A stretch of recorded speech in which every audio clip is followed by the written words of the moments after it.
Casey? Do you need some stocks, perhaps? I'm here for you. I'm a fiduciary. Welcome back to Strongman Personal Finance. My name is Christopher Belli. I'm a certified CPA accountant. I'm a fake boglehead investor. I'm author of the book, Stop Being a Broke Loser. It's on Amazon. And we got to talk about financial advisors. So I recently heard that, there's a couple YouTubers calling for people to choose financial advisors over taking the financial advice, and everybody says it's not advice, but we know it is, the financial advice of YouTubers. Now, on the surface, I generally agree. But when you have to choose between a financial advisor and some clown on YouTube giving you financial advice, that's like choosing between two bads, two wrongs, two clowns, okay? There's actually a third way. It's called the boglehead philosophy, all right? Now, let me reiterate why I hate financial advisors so much.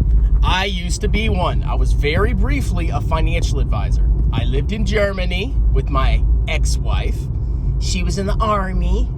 I was a stay-at-home doggy dad. No, I'm just kidding. But I got a job as a financial advisor, which was pretty funny because I didn't think I'd get any jobs living in Germany, but I did. And I worked for this company called First Command Financial Services. I think they changed their name. I think they're still First Command something. But in First Command, I had to get a couple licenses, certifications. I had to pass the Series 7 exam, which doesn't qualify you for jack. We'll talk about that in a second. I had to pass the Series 66, and I had to get a life, health, and annuities insurance certification. I needed all those to be able to, market, sell securities, and build financial plans for people. Let me tell you how it actually works as a financial advisor. Are you trained on how to build a portfolio? Are you trained on how to value stocks as a financial advisor? No, absolutely freaking not. The only training you get is the very basics of insurance, blah, blah, blah, blah, blah, through your state insurance exam. And you get a very basic understanding of the stock market, bonds, stocks, options, and the some of the securities laws that apply to them. That's the only thing you get by passing these tests as a financial advisor. And then guess what your job is as a financial advisor? It's to sell the company's products. I was trained. I wasn't thrown into the freaking ring and taught about all these different kind of investments. I was told to memorize 40 pages of sales scripts. That's right, ladies and gentlemen. I spent months memorizing scripts to tell to clients to be able to sell products such as loaded mutual funds, which is where if somebody invests through you or your financial advisor, you pay an upfront commission.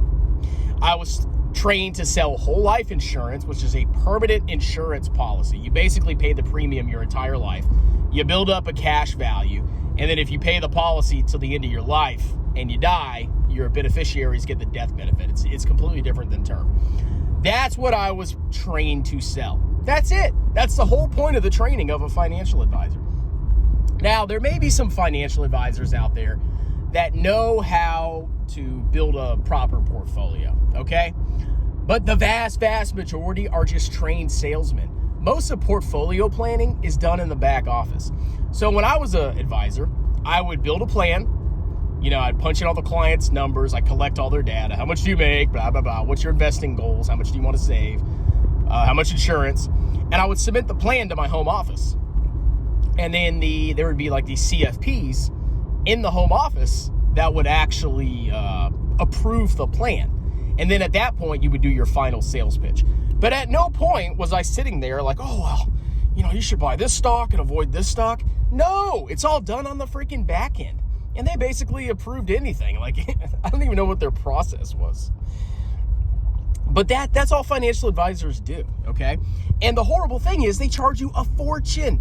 They might charge you 1% of your, assets for management fees. They might try to convince you to roll your funds into, a more comprehensive advisory fund. We had that at First Command. It was called AMS. So when we first got clients in, we'd have them, we'd build them a little plan. And then once they had enough assets, we'd have them roll their assets into AMS, which is like this, fund almost run by the company. And it sucked. And they charged massive fees, massive fees. And the brilliant thing was, as a little scammy financial advisor, is if you convince people to roll their money into AMS, you would get a quarterly check from the company. So all you had to do was just convince all these poor innocent people to put their money into AMS. And if you had a couple $1 million in there, $100 million in there, you would just get a check for doing nothing every quarter. It was ridiculous, and it was scammy, and it was gross. Now, I met all my sales goals when I first started, but I quickly realized, number one, I am not a extrovert, okay? If you want to be a financial advisor, you got to be an extrovert. And number two, it went against everything that I believed in. When I first joined, I was like, oh, financial advisor. I like personal finance. It's a job in Germany. Wow, this is perfect. And when I actually did it, I was like, this is scammy and gross. So eventually I quit and I started studying accounting, and look where I'm at now. So I think you should avoid financial advisors 100%. If you need to go to one that charges a flat fee. Good luck finding one. I'm sure they're out there, but the vast majority of them are going to want you to invest your money with them, and they're going to want to charge you some kind of asset management fee, because that's where the money's made, because they can literally just roll you into their fund. Doesn't matter how it performs. They can roll you into their fund or their managed asset portfolio, and they'll just charge you, and they'll collect those delicious checks every 3 months. Like, it's a freaking scam. Okay, and it's gross, and it will cost you hundreds of thousands of dollars in investment returns. But if you can't do simple research, like going on bogleheads.org, learning the philosophy, raise your income, lower your expenses, buy total stock market index funds, throw in some bonds as you age, this is not hard stuff. If you can't figure that stuff out, then you need to go to a financial advisor that only charges a flat fee, because any other one will screw you. And they're trying to sell you policies, whole life policies. Whole life, bro. It's a good deal for the financial advisor. Now, that's the whole thing, okay? You don't want to trust clowns on YouTube. The vast majority are freaking clowns, okay? Even some channels that I thought were pretty good, they're starting to turn to the dark side. And it's really disappointing, because there's always that temptation on YouTube once you get big enough to make a lot of money. I mean, imagine you have hundreds of thousands of subscribers, and you're like, well, man, if I just charge each of them $20, $30 a month, I can make a fortune. That temptation is in everybody's mind on YouTube, and it's really hard to fight. And even I've offered accounting services. I've been called a grifter for that, but I'm not here to tell you, oh, here's how you pick stocks. I'm a stock genius. I don't do that, because I don't want to cross into that realm of like specific financial advice. So I keep all my stuff accounting focused, which is where my expertise is, my skills are. So keep that in mind. You don't need to trust anybody on YouTube. You don't want to trust financial advisors, the vast majority of them. Go on bogleheads.org, okay? If you don't get enough information from my channel, max your tax advantage accounts, buy index funds.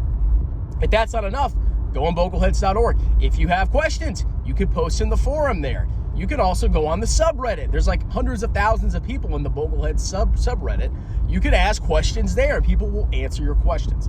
Now, one thing that really splits Bogleheads is some only have U.S. stocks and some have total world. You do whatever you freaking want, okay? I'm a total world investor, but that doesn't mean I'm not a Boglehead. But whatever. All right, guys, that's it. Financial advisors are freaking clowns. I was one. I know exactly how it works. I lived it. Most YouTubers are freaking clowns.